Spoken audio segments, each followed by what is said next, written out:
तुझी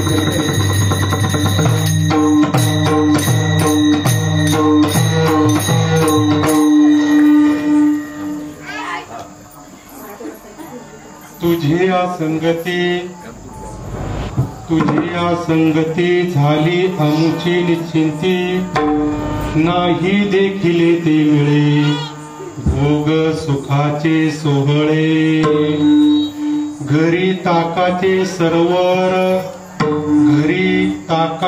सरोवर येथे नवनीताचे पूर नाही देखिले ते मिळे भोग सुखाचे सोहळे तुका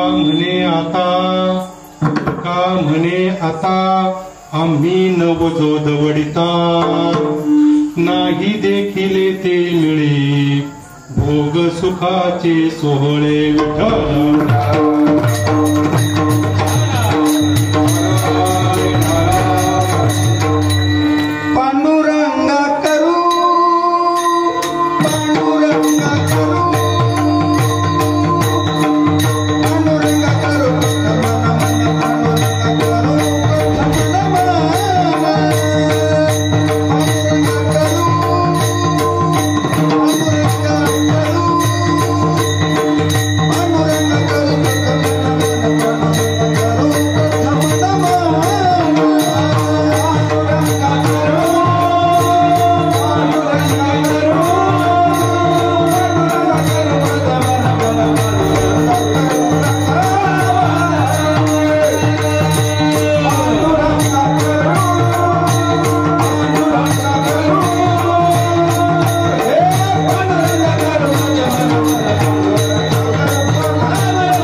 त्यांच्या कृपादाने कथेचा विस्तारू बाबाजी सद्गुरु दास तुका नमो सद्गुरु तुकया ज्ञानदीपा नमो सद्गुरु सच्चिदानंद रूपा नमो सद्गुरु भक्त कल्याण मूर्ती नमो सद्गुरु भास्कर पूर्ण कीर्ती जयांची केली स्मरण होय सकळ विद्येचे अधिकरण तेची बंधू श्री चरण श्री गुरुंचे ते नमस्कारुनी आता सेवे लागी सेवक झालो तुमच्या लागलो निज चरणा आहो स्वामी तुकया देवा यावरी न करावा अवघे यंत प्रवश्य मिमाचा मिमा प्रासत्ता संजीव यत्य किल शक्तिधर स्वधामना अन्योच्चाश्यचन श्रवणत्वगादे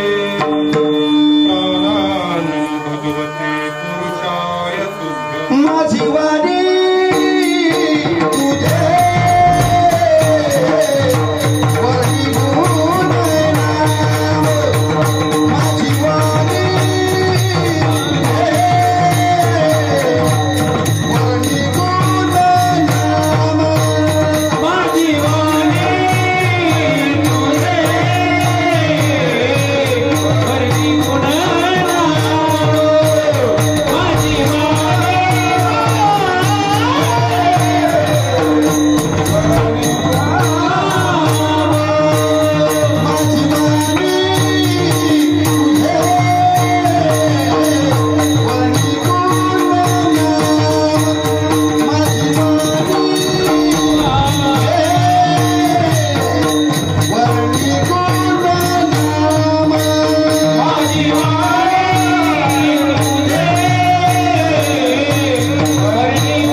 हे करी दंडवत झाली आमुची निश्चिंती नाही देखील ती मिळे भोग सुखाचे सोहळे.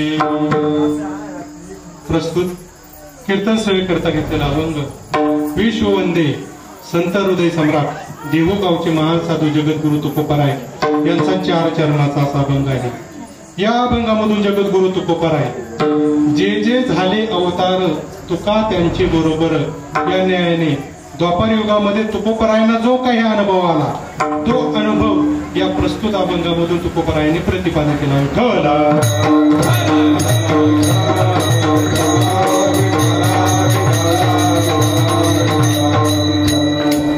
सालाबादप्रमाणे याही वर्षी मोठ्या उत्साहाच्या वातावरणामध्ये 5 दिवस नाही पण 2 दिवस का होईना हा कार्यक्रम अखंड कार्यक्रम सुरू आहे. या निमित्ताने अनेक मान्यवर या ठिकाणी उपस्थित आहे, नंतरही येतील, परंतु जे काही येतील आपल्या सर्वांच्या साक्षीने या ठिकाणी काल्याचा हा कार्यक्रम संपन्न होणार आहे. यामध्ये अतिशय सुंदर अशी गायन साथ करणारे आमचे आदरणीय हरिभक्त परायण गणेश महाराज देशमुख असेल, बाबू महाराज बनकर असेल आणि अगदी आम्ही कुठल्याही क्षणी म्हणजे संस्कृताचं कुठलाही श्लोक जर आम्हाला जर त्याची माहिती हवी असेल तर जे आम्हाला मार्गदर्शन करतात असे आदरणीय हरिभक्त परायण भागाजी महाराज गाडगे असेल, तुकाराम नाना पवार असेल, कालच ज्यांची कीर्तन रूपी सेवा झाली ते आदरणीय हरिभक्त परायण पंढरी महाराज डुकरे असेल, बबन महाराज डुकरे, पांडुरंग बाबा चव्हाण, विठ्ठल बाबा घोडे, विजय महाराज गाडगे, रोहन महाराज खाडे आणि या ठिकाणी सुंदर असं मृदंग वादन जे करतात सिद्धार्थ महाराज घोडे, आपणा सर्वांना या ठिकाणी धन्यवाद देतो. आणि आपणही पण शांततेने ऐकणार आहात म्हणून आपणालाही पण धन्यवाद देतो. माऊली महाविष्णू ज्ञानोपराय जगद्गुरु तुकोबाराय यांच्या चरणी लीन होऊन आपणा सर्व श्रोतजनांना अभिवादन करून या ठिकाणी सेवेला सुरुवात करतो. विठ्ठल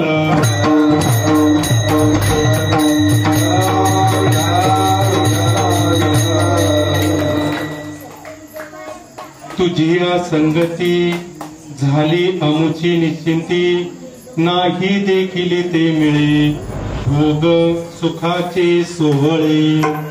या अभंगामधून जगद्गुरु तुकोबाराय काल्याचं महत्व सांगतात. काला कशाला म्हणायचं महाराज? काल्याचे अनेक अर्थ होतात. जीवशिवाचा काला असेल, हरिनामाचा काला असेल किंवा दहीलाईचा काला असेल, असे अनेक अर्थ सांगता येईल. परंतु काला म्हणजे काय? तर काला या पदाचा अर्थ होतो सदाचार. अनेक अर्थ होतात. सदाचार होतो, नंतर काला या शब्दाचा अर्थ ब्रह्मज्ञान असा होतो आणि काला या शब्दाचा अर्थ भक्ती असा सुद्धा होतो.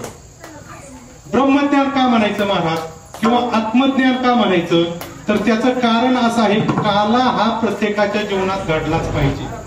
जर काला आपल्या जीवनामध्ये घडला नाही तर आपण का आलो असा प्रश्न कधीतरी आपल्याला पडला पाहिजे. काला म्हणजे काय? आता काला म्हणजे कीर्तन झाल्यानंतर या ठिकाणी हातोडी घेणार किंवा एक ती काठी घेणार आणि आपण ती हंडी फोडणार. हंडी फोडला की काला संपन्न झाला. या ठिकाणी अखंड हरिनाम सप्ताह त्याची सांगता झाली. सांगतेचं कीर्तन म्हणजे काल्याचं कीर्तन. तसं आपल्या जीवनामध्ये जेव्हा आपली हंडी फुटते तेव्हा आपल्या जीवनाची सांगता होते. तो काला आपल्या जीवनामध्ये चांगल्या पद्धतीने व्हावा म्हणून या ठिकाणी आत्मज्ञान भेटण्यासाठी हा काला. काला या शब्दाचा अर्थ होतो सदाचार. सदाचार कशाला म्हणायचं की सदाचार म्हणजे केवळ माळ घातली म्हणजे तो सदाचारी झाला असं नाही. चांगले कपडे घातले म्हणून तो सदाचारी झाला असं म्हणता येणार नाही. मग सदाचार म्हणजे काय तर आपल्या अंतःकरणातले जे दुर्गुण आहे या दुर्गुणांची निवृत्ती आणि सद्गुणांची ज्यावेळी प्राप्ती होते.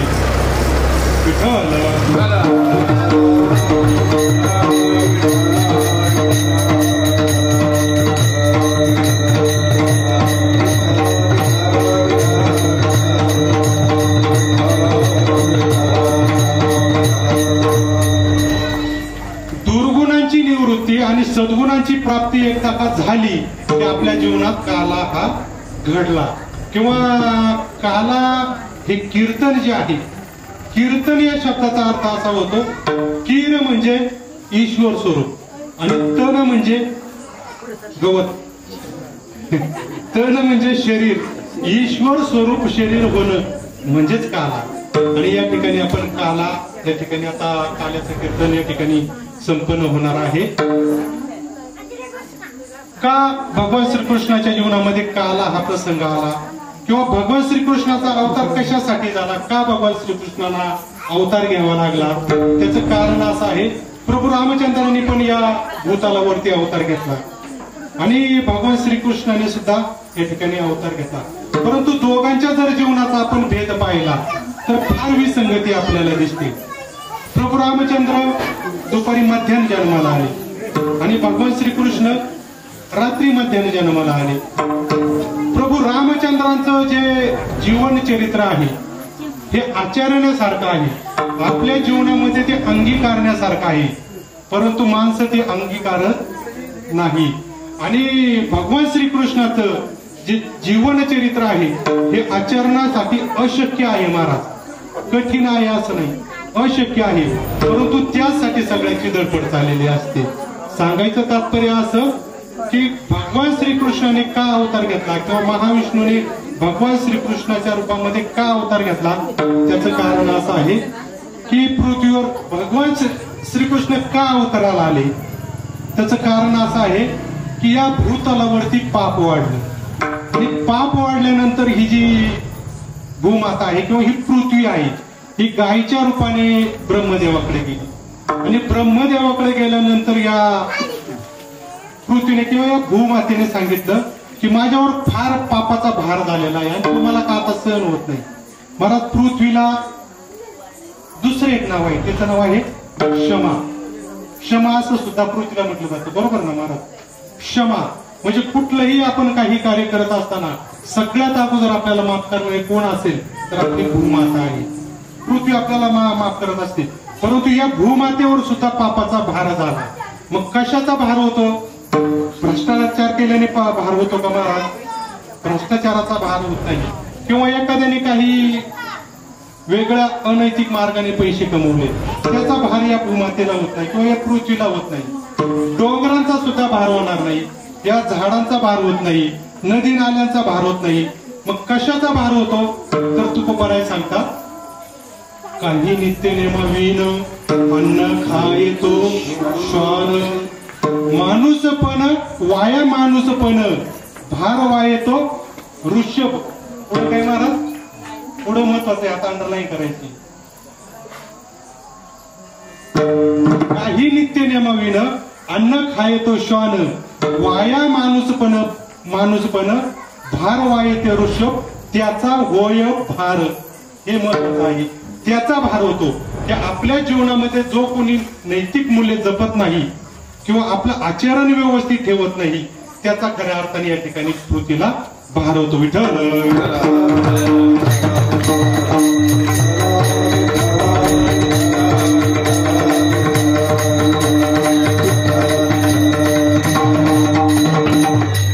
आणि ज्ञानोबाराय सांगतात की पृथ्वीला अजून कशाचा भार होतो. ज्ञानोबाराय सांगतात, तो पातकांच्या राशी जान भार भूमीशी, जो कुकर्मे इंद्रियाशी उपेगा आला. कुकर्मे म्हणजे आपले जे इंद्रिय आहे यांना जो कुकर्माने पाठवतो त्याचा भार होतो. त्याला उपमा देत असताना ज्ञानोबाराय पुढच्या ओळीमध्ये सांगतात, का गळास्तन आजीचे तैसे जियाले देखे तयाचे, जया अनुष्ठान स्वधर्माचे घडेचे ना. आजीचे म्हणजे शेळीचे.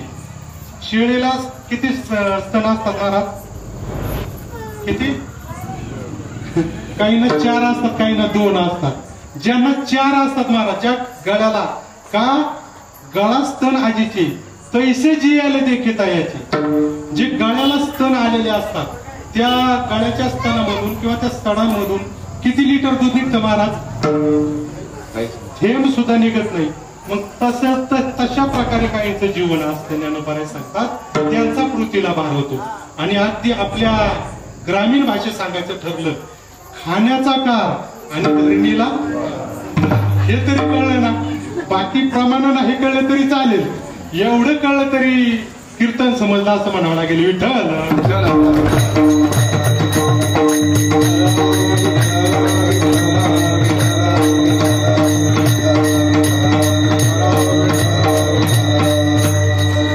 काला म्हटलं की विशेष अशी आपल्या समोर आकृतीत एक हंडी त्या ठिकाणी असेल किंवा कीर्तनकार असेल, त्यांचा विषय कुठला आहे हे सुद्धा आपल्याला काला म्हटलं की कळतं.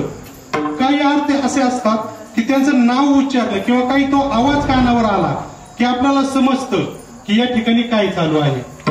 या ठिकाणी एवढं पाहिल्यानंतर किंवा बाहेर आवाज गेल्यानंतर सगळ्यांना हे कळतं की या ठिकाणी काल्याचे कीर्तन चालू असेल, अंदाज येतो. जसं आता वद सावधान घटिका,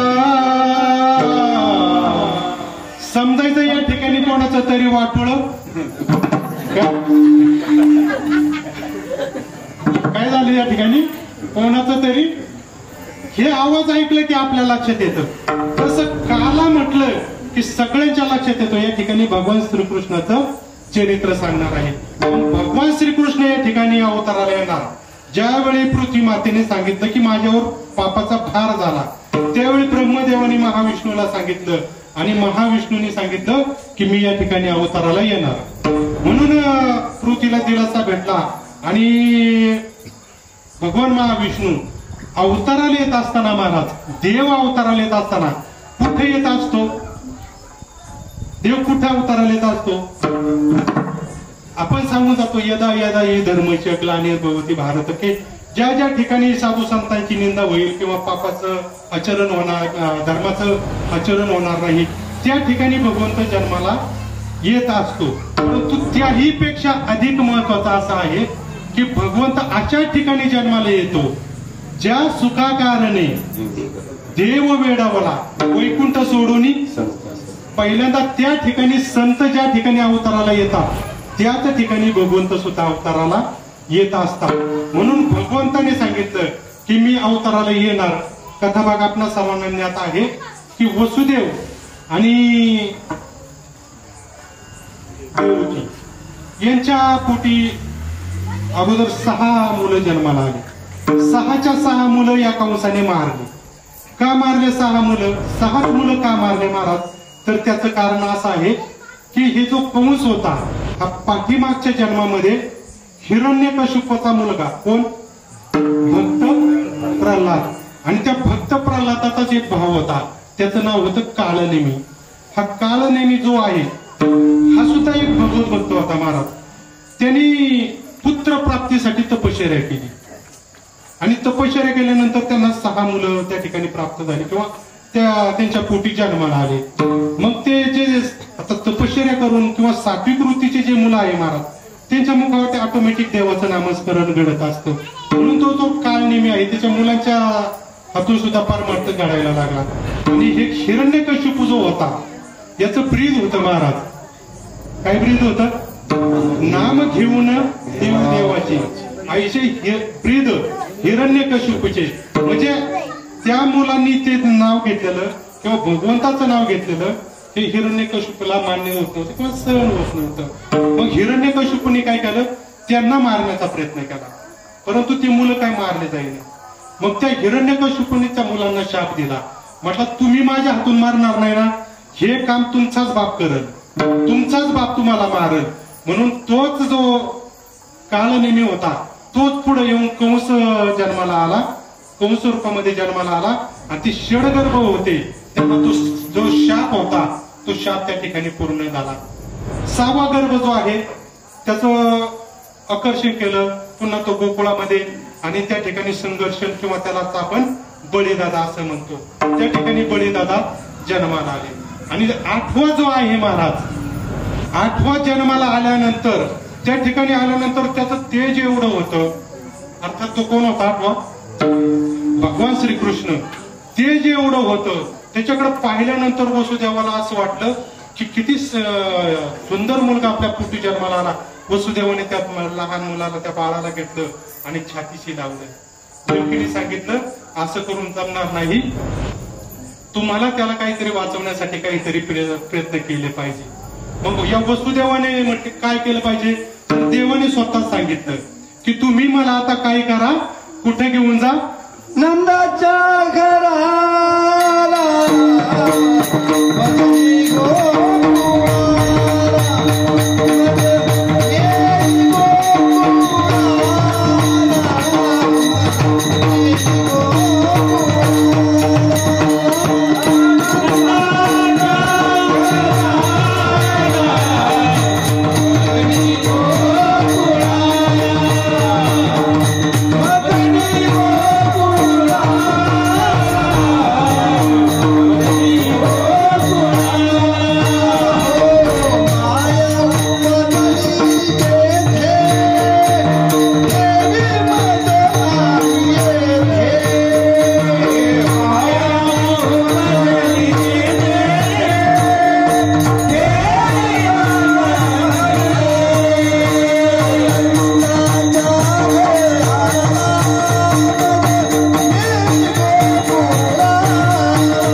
सांगितलं आपल्या वडिलांना म्हणजे वसुदेवाला सांगितलं की जर मला तुम्हाला सुरक्षित जर ठेवायचं असेल तर मला आता घेऊन कुठं चला, गोकुळाला चला.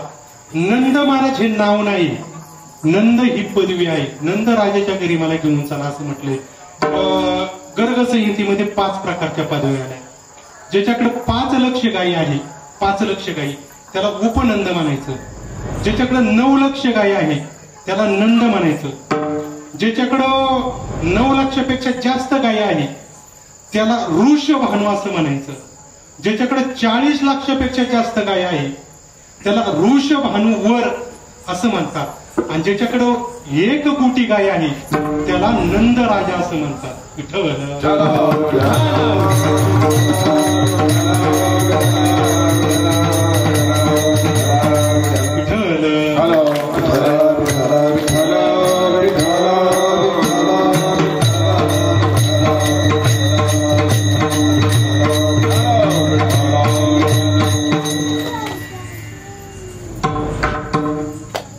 भगवान श्रीकृष्ण वसुदेवाला म्हणतात की मला आता गोकुळाला घेऊन चला. ज्यावेळी भगवान श्रीकृष्णाला त्या पाठीमध्ये बसवलं आणि पाठीमध्ये बसवल्यानंतर ती पाठी डोक्यावरती घेतली आणि वसुदेव गोकुळाच्या दिशेने चालायला लागले. मंद मंद असा पाऊस पडत होता महाराज.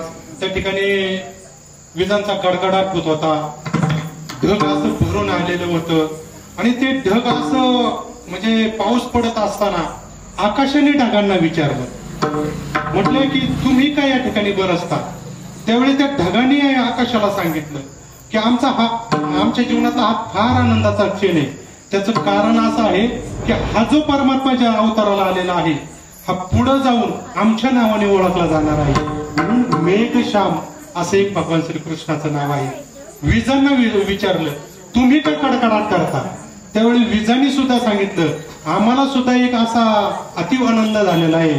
त्याचं कारण असं आहे की आतापर्यंत मायेने काय केलं महाराज, विश्वव्यापी माया तिने झाकोळलेली छाया. माया जी असते ही भगवत भक्ताला नेहमी आड येत असते. कितीही चांगला भगवत भक्त असो, परमार्थिक असो किंवा कुणी असो, त्याला एकदा का आपल्या घरची आठवण झाली, आपल्या मुलांची आठवण झाली की त्याला घराची ओढ लागते. म्हणजे हे कोण करत असतं, ही ती ओढ करत असते, माया करत असते. ती वीज जी आहे, वीज आकाशाला सांगते की मी माझ्यावरचा कलंक जो आहे हा कलंक दूर करते. पहिल्यांदा मी भगवंताला अशी मदत करते, एका भगवत भक्ताला म्हणजे वसुदेवाला अशी मदत करते की ज्यावेळी माझा प्रकाश होतो त्यावेळी त्यांना रस्ता दिसत असतो. अशी मदत करत असते. म्हणून त्या विजांना सुद्धा आनंद झाला, ढगांना सुद्धा आनंद झाला. आणि अशा अवस्थेमध्ये हे वसुदेव या यमुना नदीच्या काठापर्यंत आले. आणि त्या ठिकाणी आल्यानंतर नदीला दुथडी भरून पाणी चाललेलं आहे. थोडा वेळ सहन करा, हे विषयच असे असतात. काय असतं की हे बांधील विषय असतात. पुढे जाऊन थोडेसे चिंतनाला आपण पुन्हा कलाटणी देऊन पुन्हा त्या ठिकाणी येणार आहोत. परंतु थोडा वेळ हे ऐकूनच घ्यावं लागतं, त्याला पर्याय नाही मला. वसुदेव त्या ठिकाणी आले आणि आल्यानंतर ते पाणी पाहिल्यानंतर वसुदेवाने, आता भगवंत स्वतः आपल्या बरोबर असल्यानंतर भीतीचं काय कारण आहे, वसुदेव त्या पाण्यामध्ये शिरले. पाण्यामध्ये शिरल्यानंतर त्या यमुनेला भगवंताचं तोंड पाहायचं होतं महाराज. परंतु ज्यावेळी गळ्यापर्यंत पाणी आलं त्यावेळी भगवंतानी काय केलं, आपला पाय बाहेर काढला. बाहेर काढल्यानंतर तो जो अंगुठा होता, ते अंगठा तो त्या पाण्याला लागला. आणि पाण्याला लागल्यानंतर ती यमुना जी होती ती अशी दुभांगली गेली. याचं कारण असं असतं, जेव्हा भगवंत आमच्या अंतःकरणात येतो तेव्हा आमचं अंतःकरण सुद्धा मोकळं होतं महाराज. कपट आमच्या अंतःकरणात राहत नाही. हा संदेश त्या ठिकाणी भागवताचार्य देत असतात. ती यमुना दुभांगली गेली आणि भगवंताला विनंती केली की मला कलंकित जर कोणी केलं असेल तर कालिया नागाने केलेलं आहे. माझं पाणी प्यायला सुद्धा कोणी त्या ठिकाणी येत नाही. त्यामुळे तो जो कलंक आहे तो कलंक तुम्हाला दूर करावा लागेल. आणि भगवंताने सांगितलं त्यासाठीच माझा अवतार झालेला आहे. म्हणजे त्या ठिकाणी त्या यमुनेने रस्ता दिला. वसुदेव गोकुळामध्ये पोहोचले. त्या ठिकाणी भगवान श्रीकृष्णाला ठेवलं आणि भगवान श्रीकृष्णाला ठेवल्यानंतर त्या ठिकाणी जी माया होती त्या मायेला घेतलं आणि पुन्हा कुठं आले, मथुरेमध्ये आले. मथुरेमध्ये आल्यानंतर त्या ठिकाणी जेव्हा ते द्वारपाल जागे झाले आणि द्वारपालाने पुन्हा आरडाओरड चालू केला, आठवा आठवा गणपती आठवा. आठवा म्हणजे भगवान श्रीकृष्ण, म्हणजे आठवा जो तुला मारणारा जन्माला येणार आहे तोही त्याचा या ठिकाणी जन्म झालेला आहे. त्या ठिकाणी कंस आला आणि कंस आल्यानंतर त्यांनी, आता महाराज काय झालं माहितीये का, कंस तिथं मारला गेला द्वापार युगामध्ये. परंतु अजूनही पण गणितामध्ये कंस तिथून जरी गेला असला तरी आपल्या जीवनामधून कंस गेला. आपण एखाद्या बरोबर बोलत असताना फार गोड बोलताना दिसतो, परंतु कंसातलं वाक्य सांगतो का? कंस अजूनही आमच्यामध्ये आहे. तो दूर करण्यासाठीच हा काल असतो महाराज. विठ्ठल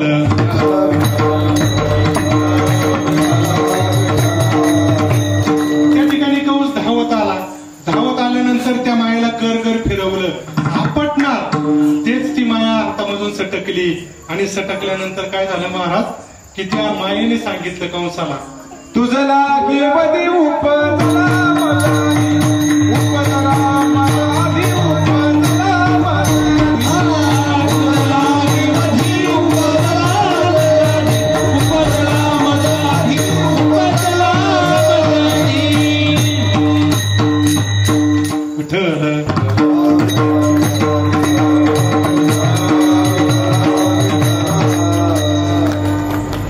सकाळ झाली आणि त्या यशोदेला एवढ्या दिवसांनी मुलगा झाला याचा प्रचंड आनंद त्या गोकुळामध्ये झाला.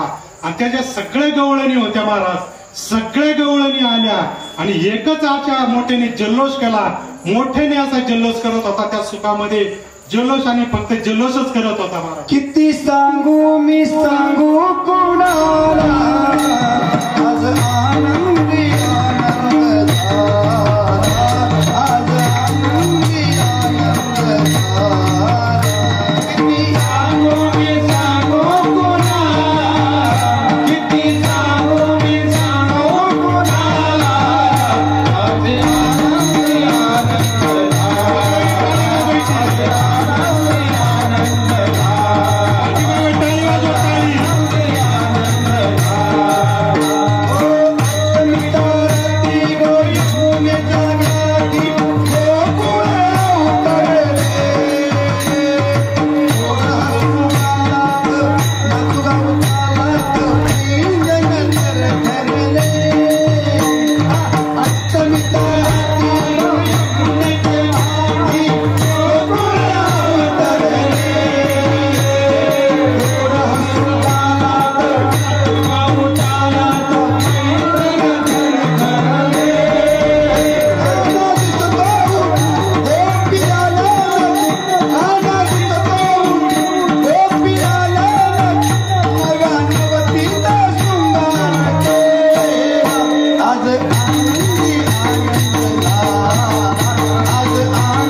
आनंद त्या ठिकाणी झाला.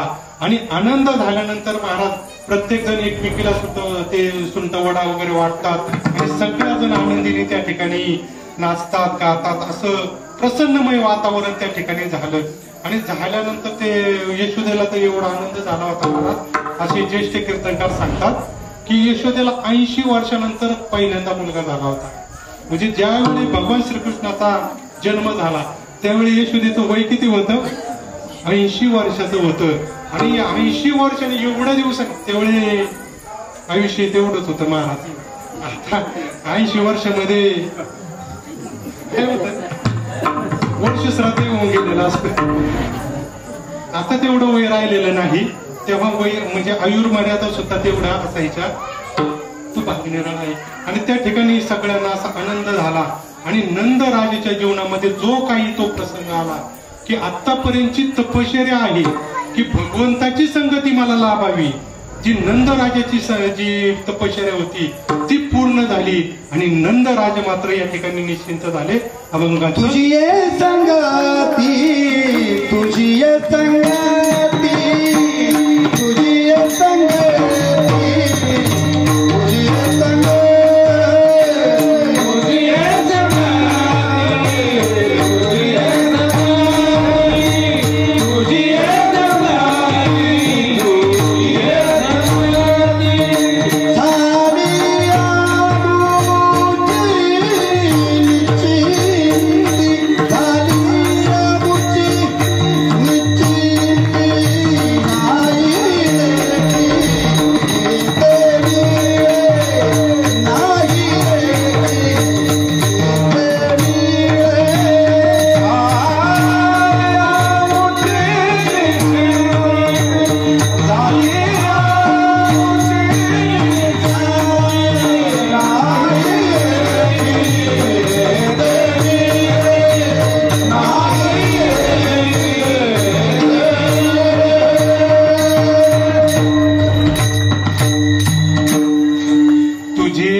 निश्चिंती. आता नंद राजाच्या जीवनामध्ये निश्चिंती झाली. म्हणजे असं त्याचा अर्थ की आता आम्ही एकदम असं आनंदी जीवन आमचं झालं की पहिल्यांदा आम्हाला मुलगा प्राप्त झाला किंवा ज्यासाठी आम्ही आतापर्यंत अट्टहास करत होतो आमच्या पोटी मुलगा जन्माला आला. आणि नंदराजा किंवा देवकी जे असेल त्याच्या यशोदा माता जे असेल यांना प्रचंड असा आनंद झाला की आपल्याला मुलगा झाला. म्हणून तुझी संगती झाली आमची निश्चिंती. आता या संगती ही फार महत्वाची असते महाराज जीवनामध्ये. आपण कोणाच्या संगतीमध्ये आहोत हे फार महत्वाचं असतं. काय असतं की जीवन जगत असताना गणेश महाराज काही गोष्टी नाही भेटल्या तरी काही बिघडत नाही. जसं रोज चांगले कपडे घालायला असावेत असं काही नाही, किंवा रोज चांगलं जेवण आपल्याला खायला असावं, चटणी भाकरी खाऊन आपण जीवन जगू शकतो. चांगलं जीवन म्हणजे चांगलं जेवण असावं असंही काही नाही. आपल्या जीवनामध्ये 4 व्हीलर गाडी असावी असंही काही नाही. आपण 2 व्हीलरवर पण आपलं काम करू शकतो. म्हणजे काही गोष्टी आपल्या जीवनामध्ये नसल्या तरीही काही बिघडत नाही. परंतु सत्संग असा आहे का तो जीवनामध्ये घडलाच पाहिजे. सत्संग म्हणजे जी संगती आहे ही जीवनामध्ये अशी आहे. कुठली संगती? सत्संगती म्हणजे सांप्रदायिक किंवा पारमार्थिक जी संगती आहे ही जीवनामध्ये घडलीच पाहिजे, त्याला पर्याय नाही.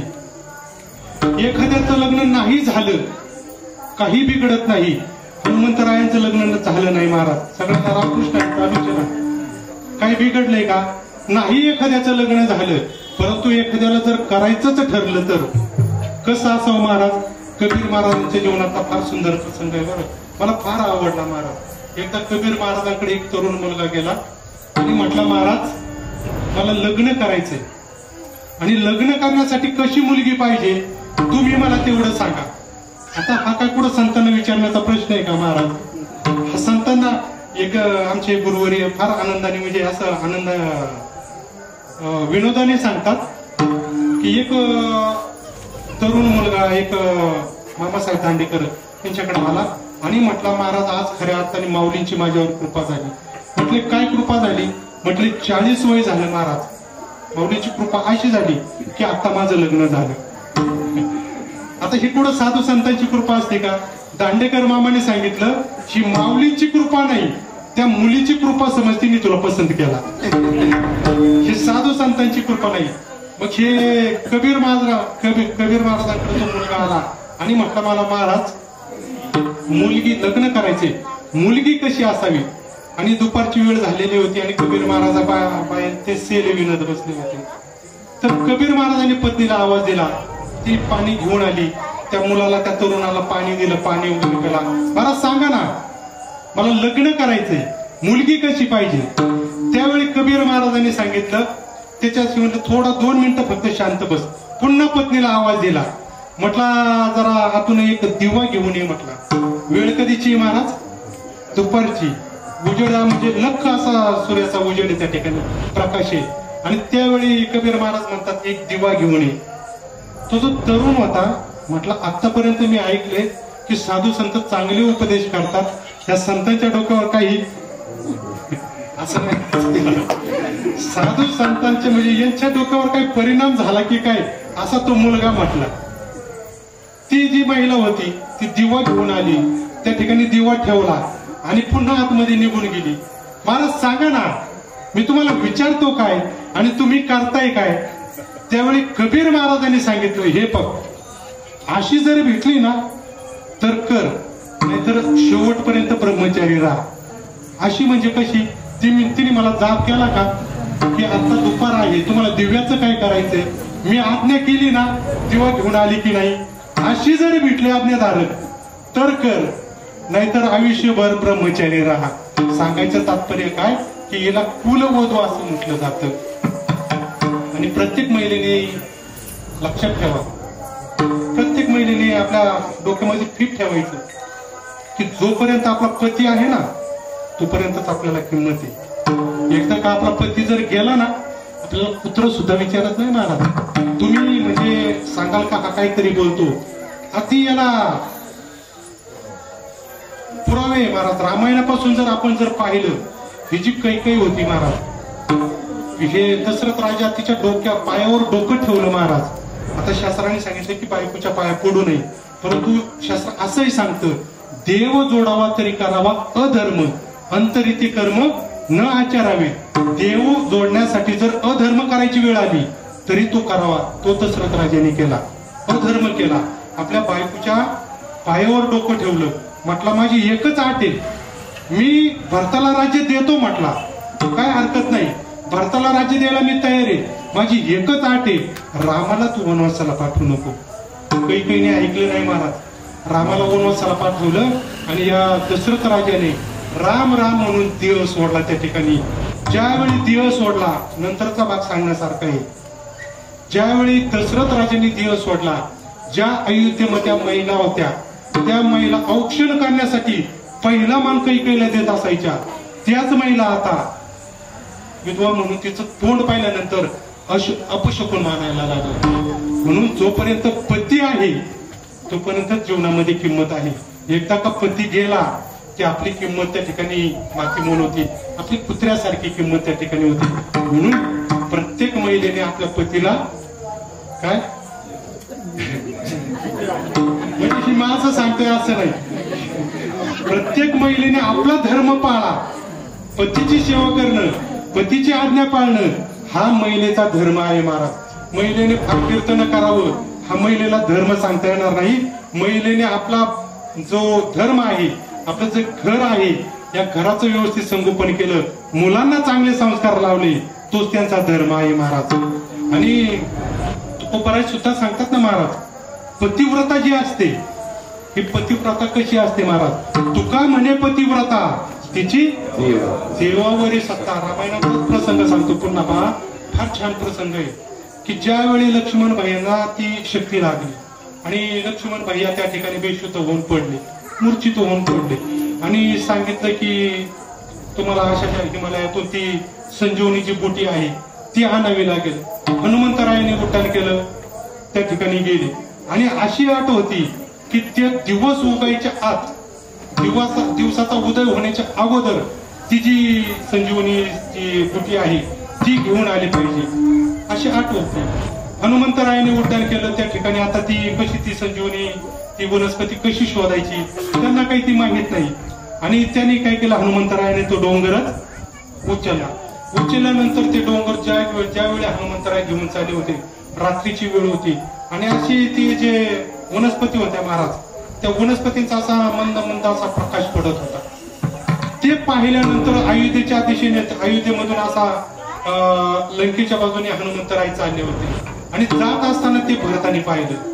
भरताला असं वाटलं कुणीतरी माझ्या भावावरती आक्रमण करण्यासाठी चाललेलं आहे, कुणीतरी प्रभू रामचंद्रावरती हा डोंगर टाकण्यासाठी चाललेला आहे. म्हणून त्या भरताने काय केलं, बाण काढला आणि हनुमंतरायांना तो बाण मारल्यानंतर तो जो डोंगर होता तो डोंगर आणि हनुमंतराय खाली जमिनीवरती कोसळल्यानंतर त्या ठिकाणी भरत राजे आले आणि भरताने पाहिल्यानंतर प्रभू रामचंद्रांचं हे नामस्मरण करतात. श्रीराम जय राम जय जय राम असं ऐकल्यानंतर या भक्ताला थोडा पश्चाताप झाला की हा कुणीतरी आपल्या भावाचा भक्त वाटतो, कुणीतरी आपल्या भावाचा सेवक वाटतो. म्हणून त्यांनी काय केलं, तो बाण काढला आणि हनुमंतरायांना आपल्या मांडीवरती घेतलं आणि विचारलं, म्हटले कोण आपण? त्यावेळी त्यांनी सांगितलं की मी हनुमंत, मी मारुती, प्रभू रामचंद्रांचा मी दास आहे. मग हे घेऊन काय चालले होते? त्या ठिकाणी लक्ष्मण भैयाला शक्ती लागली आणि त्या ठिकाणी ते मूर्छित होऊन पडले. आणि आठ अशी आहे की रात्री ही दिवस उगायच्या आत मी त्या ठिकाणी पोहोचलो पाहिजे, तरच लक्ष्मण भैयाचा प्राण वाचणार आहे. असं सांगितल्यानंतर महाराज हे उर्मिलेने ऐकलं. उर्मिला कोण होती माहिती आहे का? कोण होती महाराज? लक्ष्मणाची बायको होती की नाही? त्या उर्मिलेने सांगितलं, त्या सूर्याची काय माय आली, जोपर्यंत मी सांगत नाही तोपर्यंत सूर्य उगवणार नाही. हनुमंतरायांना सांगितलं की तुम्ही जो पर्वत आहे तो बिंदास घेऊन जा. याला म्हणायचं तुका म्हणे पतिव्रता तिची देवावरी सत्ता. म्हणून महाराज महिलेचा जो धर्म असतो तो पतीशी प्रामाणिक राहणं हाच महिलेचा धर्म आहे. विठ्ठल.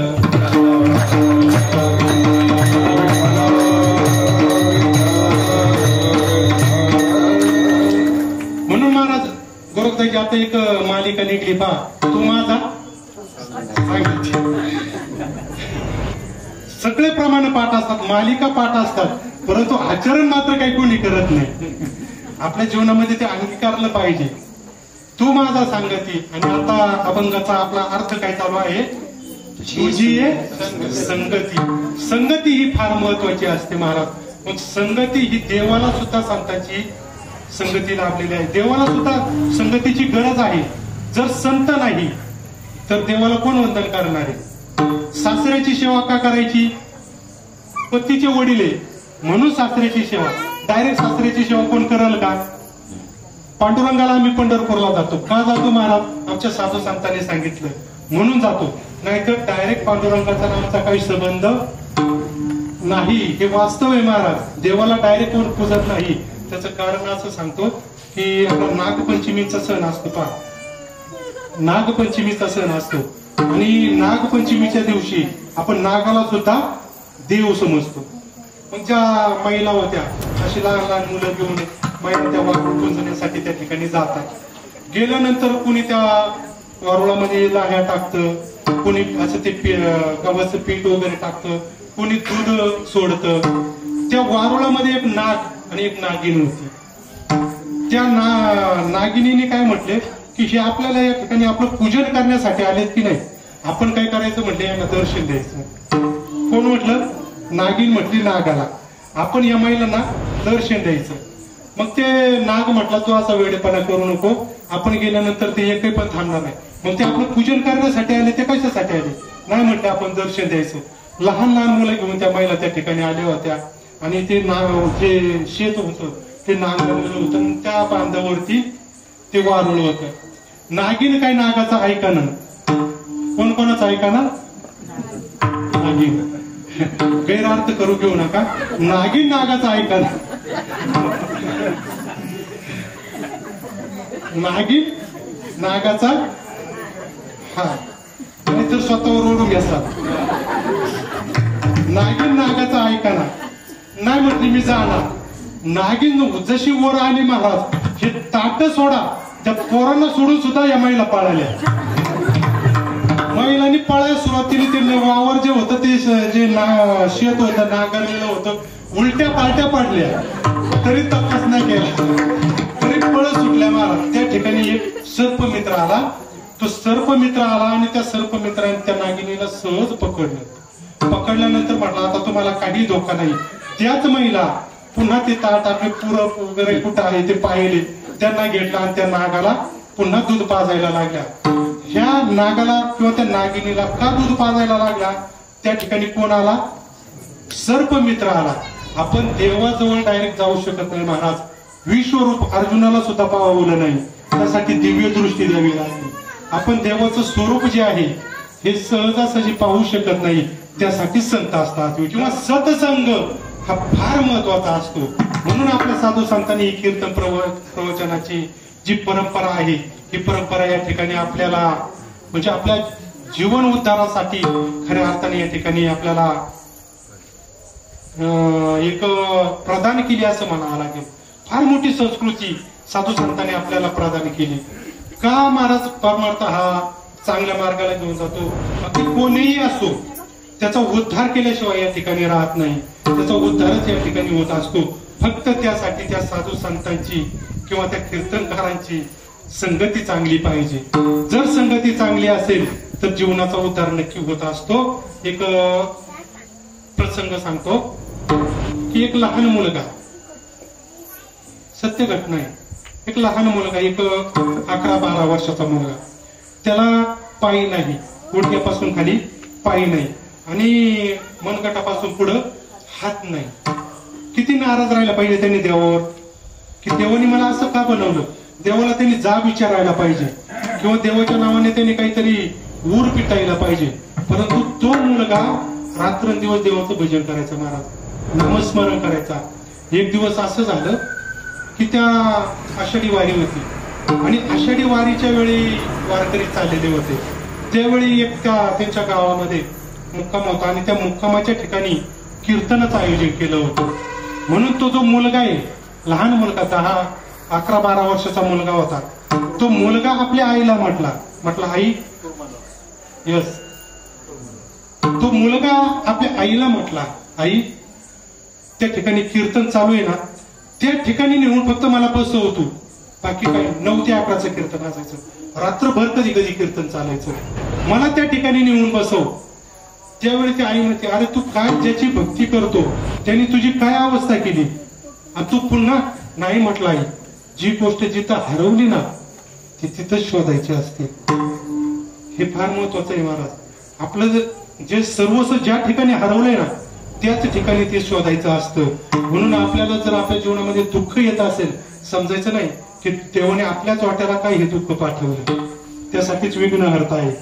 म्हणजे आपल्या वाट्याला का दुःख पाठवलं हा विचार करायचा नाही, त्याच्या नावाने नामस्मरण करायचं. एका जनार्दनी भोग प्रारब्धाचा हरिकृपे त्याचा नाश झाला. हरिकृपेनेच फक्त त्याचा नाश. आपल्या प्रारब्धामध्ये दुःख असेल तर ते फक्त दुःख निवारण करण्याचं सामर्थ्य भगवंतामध्ये असतं. आणि तो मुलगा आईला सांगतो, म्हणतो आई नाही, ज्या ठिकाणी जी गोष्ट हरवली त्याच ठिकाणी ती शोधायची. तू एक काम कर, मला फक्त नेऊन सोडण्याचं काम कर. पाठीमाग कसं यायचं ते मी माझ्या पद्धतीने येईल, तुम्हाला त्या ठिकाणी नेऊन सोडव. आणि कुर्मादासांना त्या आईने उचललं. 11-12 वर्षाचा पोरगा आहे, त्याला आपल्या कडेवरती घेतलं आणि त्या ठिकाणावर त्या मंडपामध्ये पाठीमागे नेऊन बसवलं. कीर्तन सुरू झालं महाराज. आता ऐका बरं, ते कीर्तन सामान्य माणसाचं नव्हतं महाराज. कोणाचं होतं कीर्तन? ते भानुदास महाराजांचं कीर्तन होतं. भानुदासाची कोळी, महाविष्णूचा अवतार, एकनाथ महाराजांचे आजोबा भानुदास महाराजांचं कीर्तन चालू होतं त्या ठिकाणी. आणि कीर्तन चालल्यानंतर त्या ठिकाणी भानुदास महाराजांनी कीर्तनामध्ये सांगत होते, आपल्या जीवनामध्ये सत्संग किती महत्वाचा आहे, आपण का परमार्थ केला पाहिजे, का एकादशी धरली पाहिजे, का आपण उपवास केले पाहिजे, का आपण देवाचं नामस्मरण केलं पाहिजे, असं ते सांगत होते. आणि सांगत असताना भानुदासाने हेही सांगितलं की आपल्या जीवनामध्ये आषाढी वारी घडलीच पाहिजे. घडलीच पाहिजे हा शब्द त्या मुलाने ऐकला. कीर्तन वगैरे संपलं आणि कीर्तन संपल्यानंतर प्रत्येक जे वारकरी जे होते आपल्या रावटीमध्ये झोपायला गेले. हा एकटाच मुलगा त्या ठिकाणी भानुदास महाराजांना त्या ठिकाणी बसताना दिसला. भानुदास महाराज त्या ठिकाणी आले. म्हटले, बाळा कुठला तू? म्हटले, यावं अगदी 1 कोसावरती माझं घर आहे. मग आला कसा? आईने आणून सोडलं. मग जाणार कसा? नाही महाराज, आता कधी नाही जायचं. म्हटलं, आता तुम्ही सांगितलं ना वारी करायची, आता तुमच्या बरोबर. अरे बाळा तुला पायी नाही, तू चालणार कसा? महाराज त्याची काळजी तुम्ही करू नका, आता घरी जायचं नाही, आता तुमच्याच बरोबर. भानुदास महाराज म्हणले, अरे असं वेळेपणा करू नको. म्हटले, दिंडीला चालायचं एवढं सोपं नाही. ज्यांना पाय आहे त्यांच्या पायाला पोटऱ्यांना गोळे येतात. तुला तर पाय नाही, तू कसं चालशील? नाही म्हटले महाराज, आता घरी जायचं नाही, आता तुमच्याच बरोबर, काही हो माझं. भानुदास महाराज त्याला समजून सांगतात. भानुदास महाराजांनी सांगितलं, तू सकाळपर्यंत थांब आणि सकाळी मी तुला नेऊन सोडल, तुझ्या घरी सोडल आणि मग आम्ही वारीला जाईल. महाराज सगळे वारकरी उठायच्या अगोदर हा कुर्मादास उठला आणि पंढरीच्या दिशेने असा फरफटत निघाला. पंढरीच्या दिशेने, पंढरपूरच्या दिशेने फरफटत निघाला. हात पायी नाही, हात नाही. आणि अशा अवस्थेमध्ये तो चाला.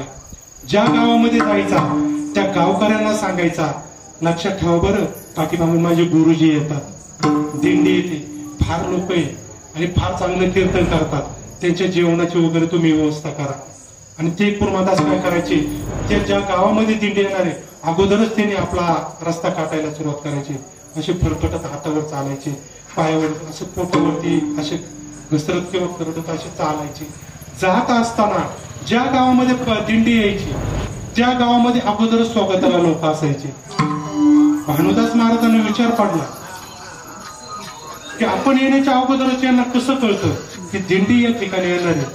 2-4 टप्पे झाल्यानंतर भानुदास महाराजांना ते राहवलं नाही आणि भानुदास महाराजांनी एका त्या ठिकाणी गावकऱ्याला विचारलं, तुम्हाला कसं कळलं की आमची दिंडी या ठिकाणी मुक्कामी येणार आहे? अहो महाराज, तुमचा तो शिष्य नाही का, हातावर फरफटत चाला, त्याने आम्हाला सांगितलं. भानुदास महाराजांनी महाराज देवाला हाक मारली. म्हणजे पांडुरंगा, अरे किती परीक्षा पाहणार तू? म्हणून त्या ठिकाणी आता कुर्मदास कुठं आहे त्याची शोध घेण्याचा यांनी प्रयत्न केला. या भानुदास महाराजांनी प्रयत्न केला. तोपर्यंत भानुदास हे जो कुर्मदास आहे बरंच अंतर काटून गेला होता. अगदी 3-4 किलोमीटर फक्त पंढरपूर राहिलं होतं. त्या ठिकाणी गेल्यानंतर त्या गावकऱ्यांना सांगितलं कुर्मदासांनी की पाठीमागून माझे गुरुजी येत आहेत आणि त्यांची व्यवस्था तुम्ही करा. आता माझ्यामध्ये चालण्याचा त्राण राहिलेला नाही. ज्यावेळी त्यांनी पाहिलं की पूर्ण रक्तबंबाळ झालेला होता, पूर्ण ते पोटाचे जे साठे होते ते निघाले होते आणि त्या ठिकाणी भानुदास महाराज आले.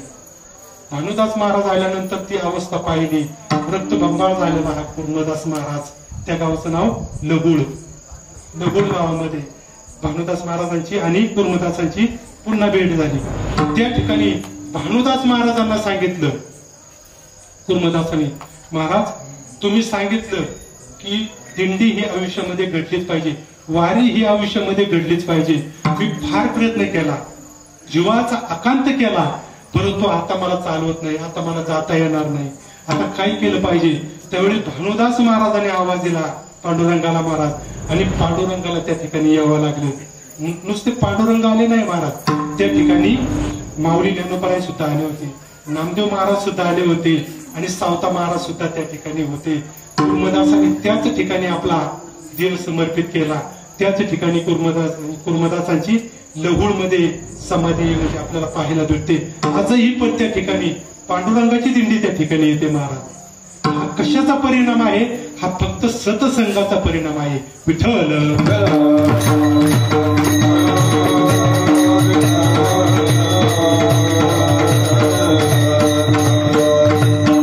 तुझी संगती झाली अमुची निश्चिंती. संगती ही फार महत्वाची असते महाराज. प्रत्येकाच्या जीवनामध्ये सतसंग हा घडलाच पाहिजे. शब्द लावला महाराज, घडलाच पाहिजे, त्याला पर्याय नाही. आपल्या पितरांचा जर उद्धार व्हायचा असेल तरीही सत्संग घडला पाहिजे. आणि आपले जे पुढच्या पिढ्या आहेत यांना सुद्धा एक आदर्श द्यायचा असेल, एक परंपरा द्यायची असेल, संस्कार द्यायचे असेल तर ही पण सत्संग घडलाच पाहिजे.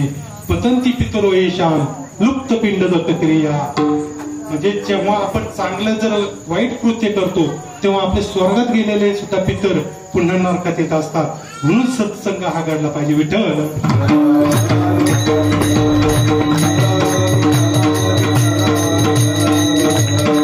म्हणून गोकुळामध्ये ज्यावेळी भगवान श्रीकृष्ण अवताराला म्हणजे भगवान श्रीकृष्ण गोकुळामध्ये त्या ठिकाणी अवताराला आल्यानंतर किंवा त्या ठिकाणी वसुदेवाने आणून त्यांना त्या ठिकाणी ठेवल्यानंतर गोकुळामध्ये प्रचंड आनंद झाला आणि कंसाला मात्र चिंता वाटू लागली. कंसाने काय केलं, कंस म्हटला त्याला संपवायचंय ना, आता काहीतरी युक्ती केली पाहिजे. कंसाने पुतणीला सांगितलं. पुतना त्या ठिकाणी आली आणि पुतना जी होती महाराज, पुतना पाठीमागचं फार मोठा आता तो विषय वाढेल, परंतु पुतनेचा सुद्धा त्या ठिकाणी भगवान श्रीकृष्णाने उद्धार केला. तो सनकादिकाची निमाने सायुजी सौरुषी केला पुतने, जे विषाचे स्तनपाने मारवाली, जे विष भरून आपल्या स्तनामध्ये आली होती तिचा सुद्धा भगवान श्रीकृष्णाने उद्धार केला. म्हणजे देव जो असतो महाराज हा आपला शत्रू आहे की मित्र आहे हे पाहत नाही, त्याचा भाव काय आहे. तो आपल्यापर्यंत आलाय ना, आपल्या पायापर्यंत आलाय ना, मग त्याचा उद्धार झाला पाहिजे. तो कुठल्या मार्गाने आला हे महत्वाचं नाही. पुतनेचा त्या ठिकाणी उद्धार झाला. नंतर गागाचार्य आले. गागाचार्य आल्यानंतर या यशोदेने भविष्य विचारलं. गागाचार्याने सांगितलं की तुमचा कुळाचा उद्धार करणारा हा पुत्र आहे, हा फार गुणवान आहे, हा फार चांगला आहे, असं चांगलं काही भविष्य सांगितलं आणि गागाचार्य निघून गेले. आणि त्या ठिकाणी महाबळ नावाचा एक दैत्य होता. हा महाबळ कोण होता महाराज? हा महाबळ अतिशय विकृत स्वभावाचा होता. ज्यावेळी मथुरीमधून कोणच जायला तयार नव्हतं, जो त्या ठिकाणी जाणार त्या ठिकाणी त्याचा काय व्हायचा, अंत व्हायचा. मग त्या ठिकाणी कोणच जात नसायचं. परंतु हा महाबळ जो होता हा फार विकृत होता आणि फार दुष्ट होता. त्यांनी तो विडा उचलला. कंसाला म्हटला मी तुमच्या दुश्मनाला संपून येतो. आणि त्या ठिकाणी जो महाबळ होता त्यांनी जो ब्राह्मण काका असतात त्यांचा वेश धारण केला. म्हणून त्याला महाबळ भट्ट असं म्हणतात. भट वेगळा आणि भट्ट वेगळा. भट म्हणजे ब्राह्मण काका आणि भट्ट जे असतात महाराज तर लागतं हे फार भट्ट असतात.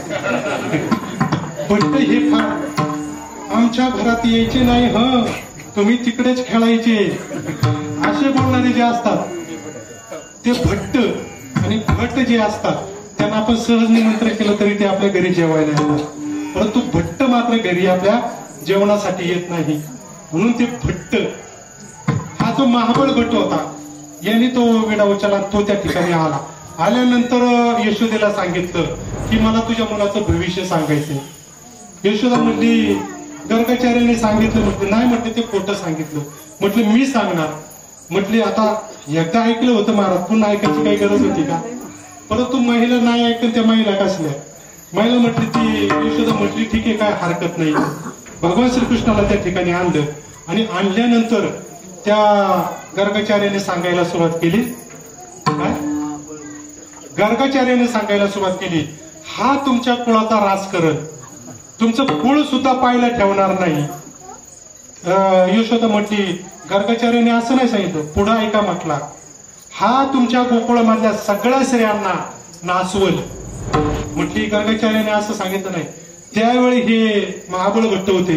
ते महाबळ भट्ट म्हटले गर्गाचार्य हा मूर्ख माणूस आहे आणि भगवंत असा असतं महाराज, स्वतःला कोणी काही म्हटलं तर भगवंत एक वेळेला माफ करत, परंतु आपल्या भक्ताला जर कोणी काही म्हटलं तर भगवंत माफ करत नाही. तो जो पाठ होता महाराज त्या पाटाला भगवंताने आज्ञा केली. तो पाठ उडाला आणि या तो जो पाठ होता तो त्या महाबळ भट्टाच्या पाठीमध्ये बसला.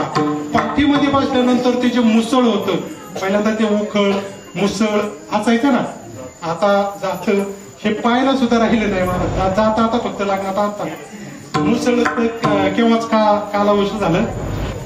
ते जे मुसळ होतं महाराज त्या मुसळाला आज्ञा केली. ते मुसळ जसं उडलं तसं याच्या डोक्यामध्ये बसलं. हे बसल्यानंतर म्हटला आता हा महाबळ भट्ट म्हटला आता काय आपलं या ठिकाणी जगणं नाही, म्हणून ते पंचांग फाटलं. झालं वे तुटाले पंचांग फाटले,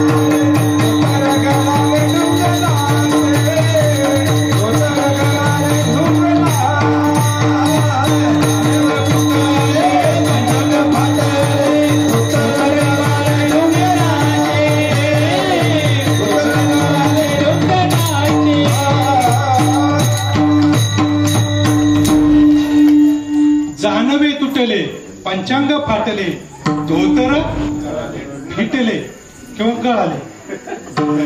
त्या महाबळ भट्टाला असं वाटलं की आता या ठिकाणी आपलं काय खरं नाही, म्हणून त्यांनी काय केलं त्या ठिकाणावरून पळायला सुरुवात केली.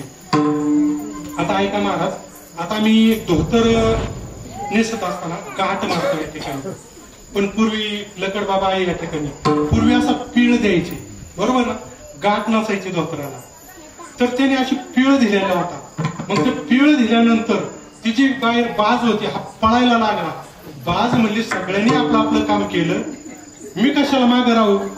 त्या बाजाला एक असा खेळा होता, त्या खेळातीने काय केला त्या धोतराला असा लावला. धोतराला लावल्याबरोबर त्या महाबळ भट्टाने अशी उडी मारली, मारल्याबरोबर महाबळ भट्ट तिकडं धोतर इकडं, अशी पंचायत महाबळ भट्टाची झाली. तसाच उठला आणि पळत सुटला महाराज. महाबळ भट्टाची सुद्धा त्या ठिकाणी जिरली. भगवान श्रीकृष्ण हळूहळू मोठे होऊ लागले, कारण आता वेळ संपत आला. भगवान श्रीकृष्ण हळूहळू मोठे होऊ लागले आणि मोठे झाल्यानंतर भगवान श्रीकृष्णाच्या खोड्या आहे त्या खोड्या वाढू लागल्या. मग नंदबाबा जे होते, नंदबाबांनी सांगितलं तुझा आता या ठिकाणी त्रास व्हायला लागला ना, तो आता एक काम कर, आपले जे सोंगडी जे गोपाळ आहे ना ते तर जातातच रानामध्ये आपल्या गाया घेऊन, तू सुद्धा आपल्या गाया घेऊन राना उद्या जाई राना सवे घेऊन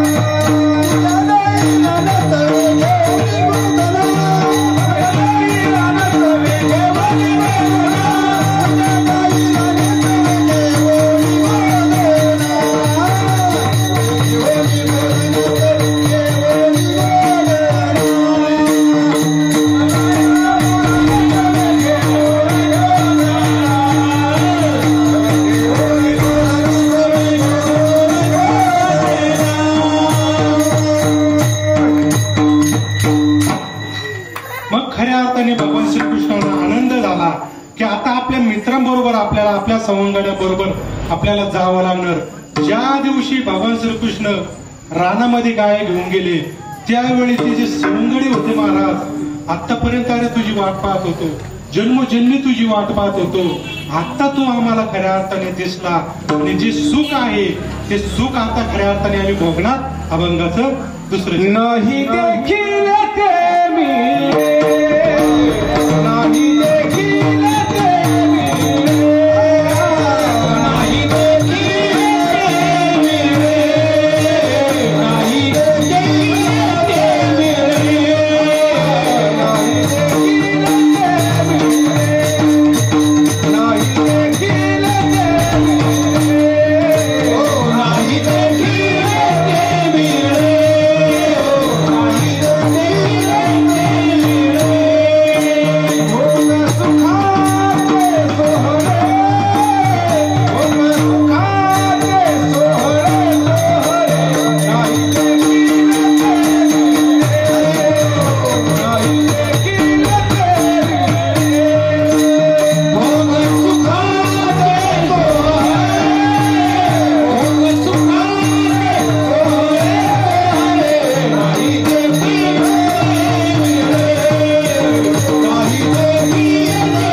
देखिले ते मिळे भोग सुखाचे सोहळे.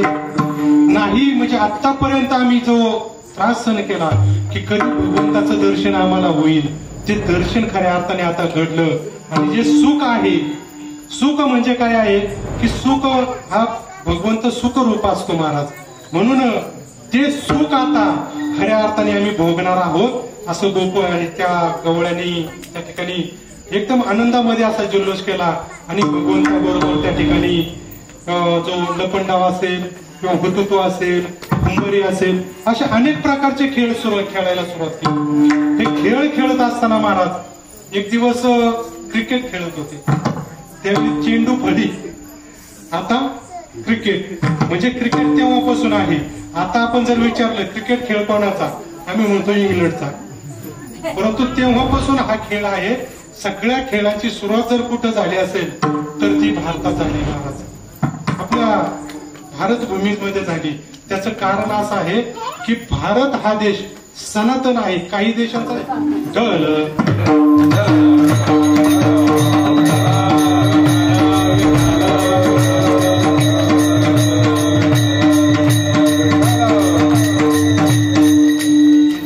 हा सतसंगाचा परिणाम आहे महाराज.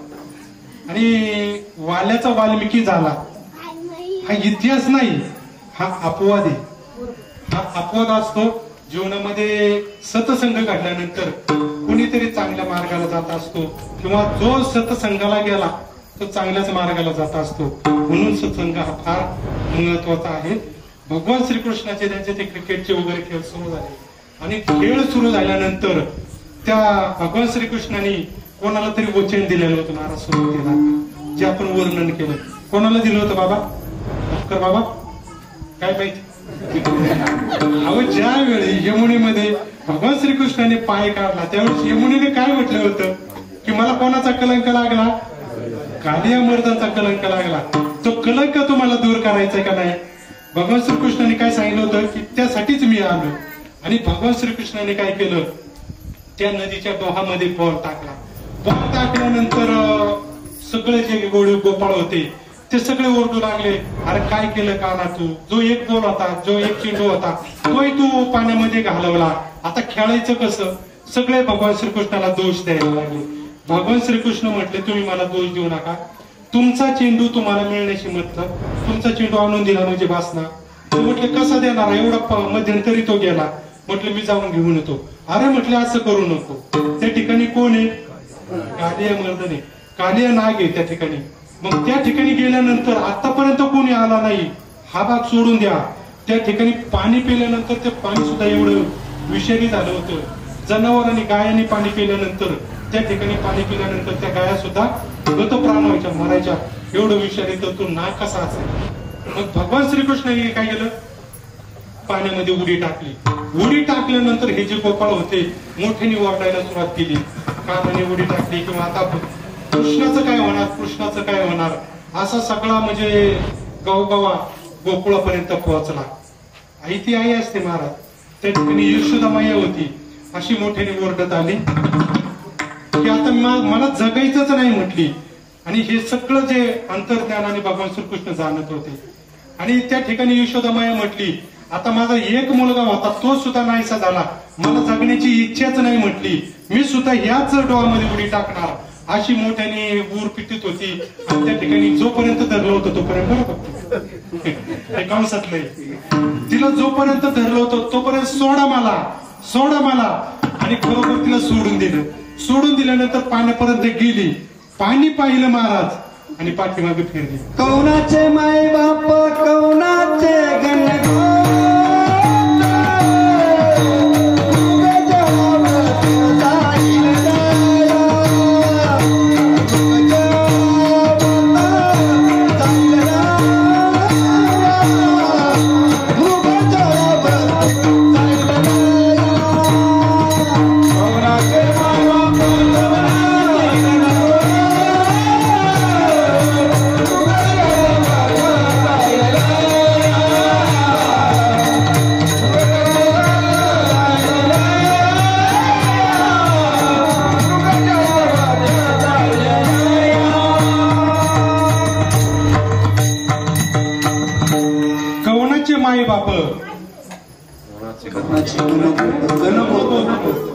म्हणून तुकोबारायांना म्हणावं लागलं आपुली आपण करा सोडवण. म्हणून आपण आपली फक्त सोडवण करा. ही जी सृष्टी आहे ही भगवंताच्या नियमानुसार चालणार आहे. त्यामध्ये आपण हस्तक्षेप करण्याची काही गरज नाही. आता म्हणतात विज्ञान फार प्रगत झालं, पण सगळे वैज्ञानिक घरात जाऊन बसले होते काही काळ. एक शोध लागायला सुरुवात झाली. लक्षात आलं ना आपल्या? वैज्ञानिक सुद्धा हातभर झाले होते महाराज. म्हणून भगवंताच्या सत्तेपुढं काय इलाज नाही, ईश्वरी सत्तेपुढं इलाज नाही. म्हणून आपुली आपण करा सोडवून. फक्त आपले जे कर्म आहे आपण आपले कर्म व्यवस्थित केले पाहिजे. आई वडिलांची सेवा केलीच पाहिजे. त्या ठिकाणी यशोदा मैया होती, ती पाठीमाग फिरली आणि भगवान श्रीकृष्णाने अंतर्ज्ञानाने जाणलं, मैया तू सुद्धा सगळं ते एक बाकीचे तर नाही येणार, पण तू एवढी मला जीव लावत होती, तू सुद्धा पाठीमाग सरली. म्हणजे सांगायचं तात्पर्य असं की आपुली आपण करा सोडवून. आपली आपण सोडवून केली पाहिजे. याचसाठी परमार्थ असतो महाराज. आपलं आत्मज्ञान, आपण कशासाठी जन्म घेतला, आपण का जन्माला आलो, म्हणून का आला, हे स्वरूप आपल्याला कळण्यासाठी का आला असतो. विठ्ठल श्रीकृष्णाने कालिया मर्दानाला सुद्धा हरवलं आणि कालिया मर्दानाला सांगितलं तुला जर जीवन करायचं असेल तर तुला समुद्रामध्ये जावं लागेल, या ठिकाणी तू थांबायचं नाही. कालिया मर्दन समुद्रामध्ये निघून गेला. भगवान श्रीकृष्ण पाण्याच्या बाहेर आले आणि बाहेर आल्यानंतर सगळ्यांनी भगवान श्रीकृष्णाचा जय जयकार केला. आणि पुन्हा दुसऱ्या दिवसापासून त्यांचा पुन्हा तो जो डाव होता तो कबड्डी वगैरे ते पुन्हा खेळायला सुरुवात झाली. मग भगवान श्रीकृष्णाने एक दिवस सांगितलं, सगळ्या गोपाळांना सांगितलं की उद्या आपल्याला एक वेगळा खेळ खेळायचा.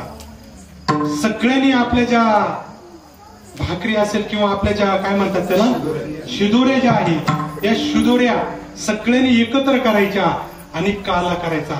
तोच हा काला महाराज. भागवतामध्ये नाथ महाराजांनी एकदा सांगितला. भागवत म्हणजे नाथ महाराजांना अनेक वेळा सांगता आला नसता का? सांगता आला असता, परंतु का सांगितलं नाही? कारण काला एवढा दुर्लभ आहे की नाथ महाराजांना सुद्धा तो एकदाच करता. स्वर्गामध्ये काला नाही. देवांना तो काला खाण्याची इच्छा झाली. मग त्या देवांनी काय केलं, पाण्यामध्ये मासे होऊन पाण्यामध्ये राहिले आणि त्यांना असं वाटलं की देवजळी झाले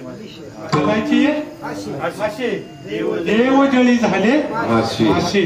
प्रमाण सुद्धा आहे त्याला की देव सुद्धा त्या ठिकाणी मासे झाले. त्यांना असं वाटतं की हे जे गोपाळ आहे ते हात धुण्यासाठी त्या ठिकाणी येतील, परंतु भगवंतांनी सांगितलं हात धुण्यासाठी त्या ठिकाणी जायचं नाही. मग काय करायचं? हात कुठं चोळायचे? पाठीमागं चोळायचे. का पाठीमागच का पुसायचे? पाठीमागच का पुसायचे महाराज? तर भगवान श्रीकृष्ण काय करायचे, ज्यावेळी गोपाल लहान होते ना त्यावेळी भगवान श्रीकृष्ण त्यांची खोड काढण्यासाठी त्यांच्या टीव्हीवर फटका मारायचे. म्हणून त्याच ठिकाणी ज्या ठिकाणी भगवंताचा स्पर्श झाला त्याच ठिकाणी तो प्रसाद लागला पाहिजे, हा त्याचा अर्थ महाराज. आणि तो गोपाल काला या ठिकाणी आपण तुमच्या सगळ्यांच्या साक्षीने आणि या वर्षाचा अखंड हरिनाम सप्ताहाचा सांगता या काल्याने होत आहे. ज्ञानेश्वर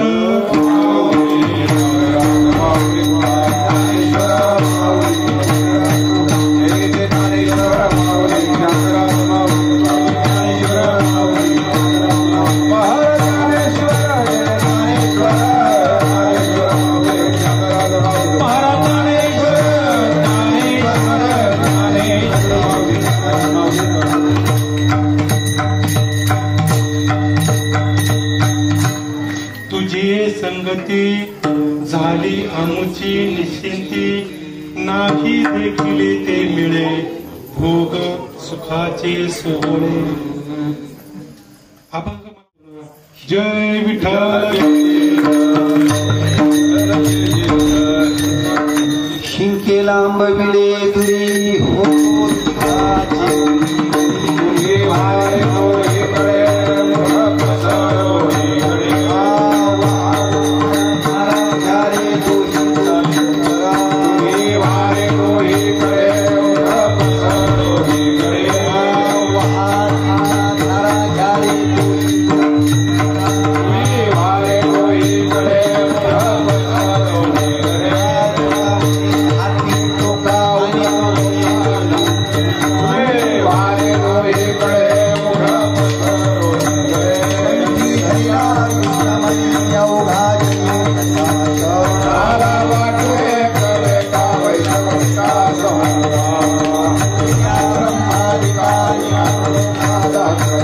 कालावा